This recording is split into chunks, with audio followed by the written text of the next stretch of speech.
Magandang araw sa iyo, Kuya Dax, at sa lahat ng mga taga-subaybay ng channel mo. Ako nga pala si John. Isa po akong cook dito sa Taguig. Cook ako sa isang kantina na nagsusupply ng pagkain para sa mga empleyado sa isang call center para sa mga agent na nagtatrabaho doon. Pero ngayon pa lang po ay hihingi na po ako ng pasensya kung paano ko isinulat itong kwento ko. Pero sana, Kuya Dax, kung mapipili mo ito, ikaw na lang po sana ang bahalang magsaayos. Ang kwento ko pong ito ay nangyari lang ngayong taong 2025. Kaya sariwa pa talaga sa akin ang lahat. Hindi ko alam kung paano sisimulan ng kwento ko kasi sa totoo lang, kahit sa mga sandaling ito, masakit pa rin sa akin ang mga naging desisyon ko. Sana mapili mo ang kwento kong ito na ma-feature sa channel mo para kahit paano, gumaan ang bigat na dinadala ko. At kung sakaling ma-upload mo na po ito, sana ay makabasa ako ng mga payo o suggestion sa comment section po ng mga dapat kong gawin. Nagsimula po ang lahat nung ipinakilala sa akin si Ken, 20 years old. Bagong pasok pa lang siya sa pinapasukan namin. Ipinasok lang siya ng isa sa mga kasamahan ko sa kusina. Unang kita pa lang niya sa akin, halata ko kagad na nahihiya siya sa akin. Siguro kasi dahil akala niya ako ang may-ari kasi tinawag niya pa akong sir nun. Pero ang sabi ko sa kanya, "No ka ba, huwag mo akong tawaging sir. Pareho lang tayong empleyado rito." Tawa siya ng tawa. Pagkatapos ay humingi siya ng pasensya. "Ay, sorry po. Akala ko ikaw ang boss dito eh." Mula noon ay naging malapit na kami ni Ken. Naging kitchen helper ko siya. Araw-araw kami magkasama sa trabaho. Hanggang sa naging natural na lang sa amin ang sabay kumain, sabay umuwi at minsan, lumalabas pa kami para uminom after ng trabaho namin.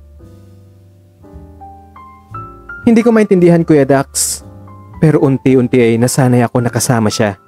Nakapag wala siya, parang kulang ang mga araw ko. At ang pinakamasakit pa, nagsiselos ako kapag may lumalandi sa kanya na iba. Hindi naman siya yung tipong OA na pogi.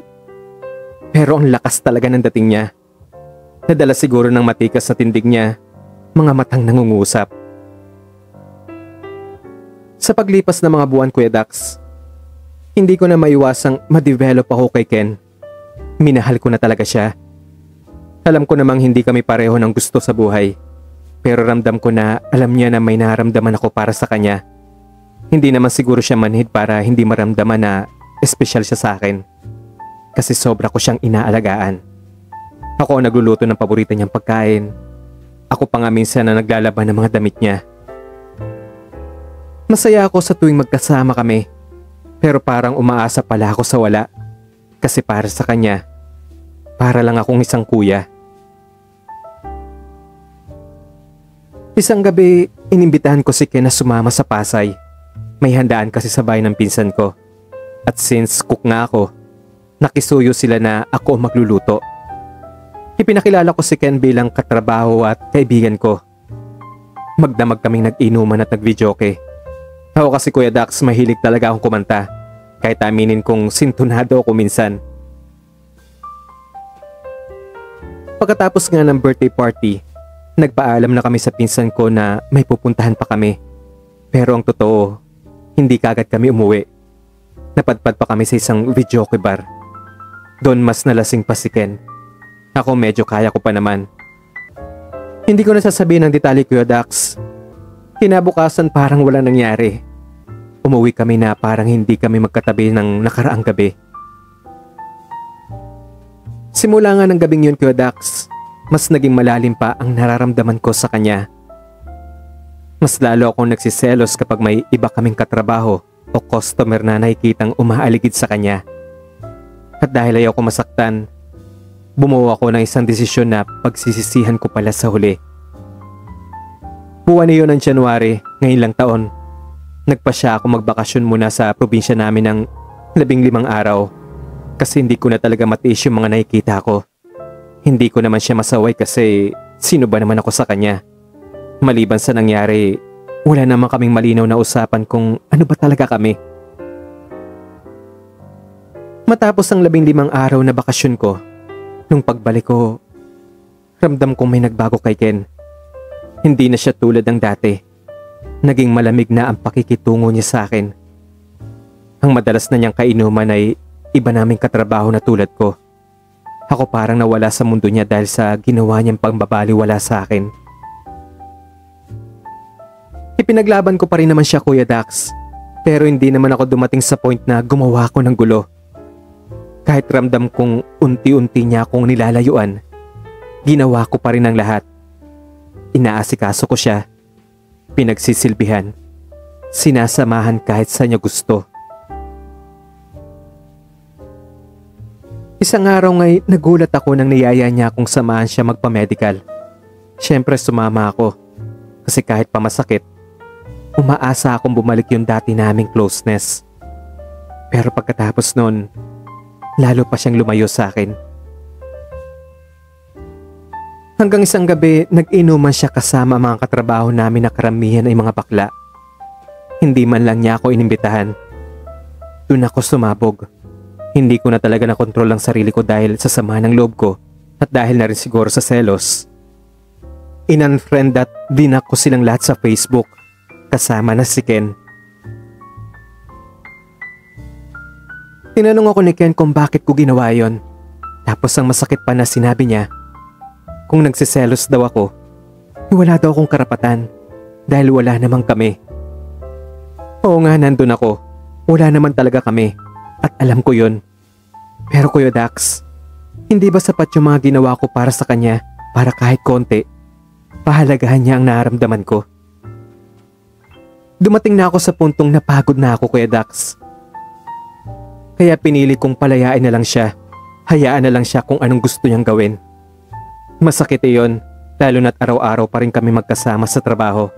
Pero di na kami nag-uusap, na hindi man lang kami magkatinginan ng diretsyo. Kuya Dax, ikaw na po ang bahala kung paano mo aayusin ang sulat ko Pero sana, masagot rin nitong katanungan ko ng mga nakaka-relate sa tagapakinig mo. Tama ba na pinalaya ko siya? Tama ba na hinayaan ko siya kahit hindi pa ako handang pakawalan ng nararamdaman ko para sa kanya? Kasi hanggang ngayon, kahit ilang buwan na nakaraan, masakit pa rin. Pero hindi ko na alam kung may puwang pa ba ako sa buhay niya.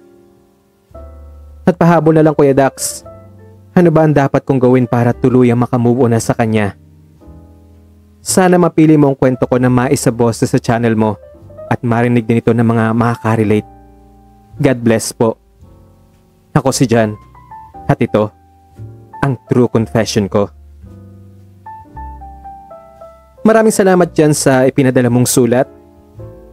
Sa mga makakarinig po ng kwento ni John at makaka-relate po kayo sa kwento o may pareho kayong karanasan na katulad ng kay John, maaari po kayo mag-comment ng inyong mga suggestion, mga comment po kung ano ba dapat niyang gawin para makamove on o dapat pa ba niyang balikan o dapat pa ba niyang, ano bang tamang term doon?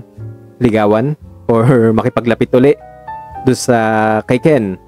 At sa mga magko-comment naman po, ano lang po tayo hinay-hinay lang. Chill lang po kasi mababasa po yan na nagpadala ng sulat kasi ang sabi niya, i-message ko daw siya pag uploaded na tong kwento niya at babasahin daw niya yung mga magko-comment. At kung nagustuhan niyo po ang kwento, pakihit naman po yung like. At kung hindi pa po kayo nakasubscribe, may pulang button po dyan na nagsasabing subscribe. So pakihit na rin po yun. At sa tabi po niya, paki-turn on na po yung notification bell para once na may upload po ako na bagong kwento, kayo po ang unang manonotify. At paki-add na rin po ako sa Facebook ko. At sa paki-like na rin po yung, at paki-follow na rin po yung Facebook page ko. Nandyan po yung detalye sa lower corner ng nung screen na to. At kung gusto niyo po magpadala ng sulat, nandyan din po yung email ko o ipadala niyo yung mga true confession nyo. Nandyan po yung email ko or i-PM nyo na rin po ako sa Facebook page ko at sa mismong Facebook ko. Kita-kits na lang po tayo, kita-kinig na lang po tayo sa susunod na kwento. Ito po si Kuya Dax. Maraming salamat po and bye-bye.